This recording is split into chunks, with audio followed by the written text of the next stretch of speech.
You've heard of love bombing at the beginning of a relationship and how sometimes that can be a red flag. Maybe they just like you. But have you heard of love bombing at the end of a relationship?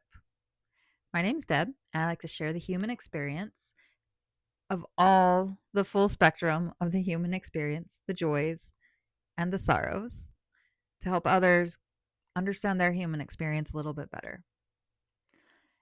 And I was sitting in my yard today looking at the gardening that I had done, and I have a tree that I soak for long periods of time so the water can seep down in and help encourage the roots to spread out wide and strong.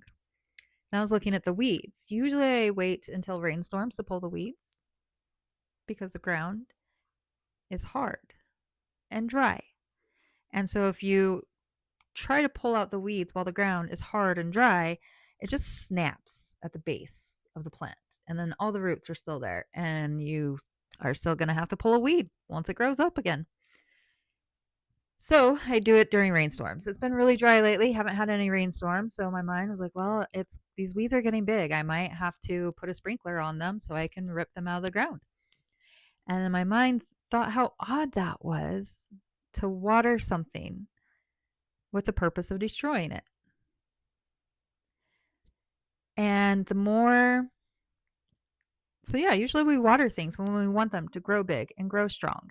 And in this instance, I am noticing a weed that doesn't serve a purpose and it is going to cause damage to the environment of my garden and my yard. And so I'm going to water it so I can make the soil around it vulnerable. So when I go to pick the weed, I can make sure that I get all the roots in one good yank. I don't want any residual roots so it can pop up later like a crazy ex, right? So maybe if you notice some love bombing while a relationship is kind of rocky, maybe they're just watering you for vulnerability so that you'll be easier to rip out and get all those roots all in one swoop, all in one go. And when we allow people to water us and we allow ourselves to be vulnerable with people, that's why it's vulnerable because we never know. Do they really want us to grow?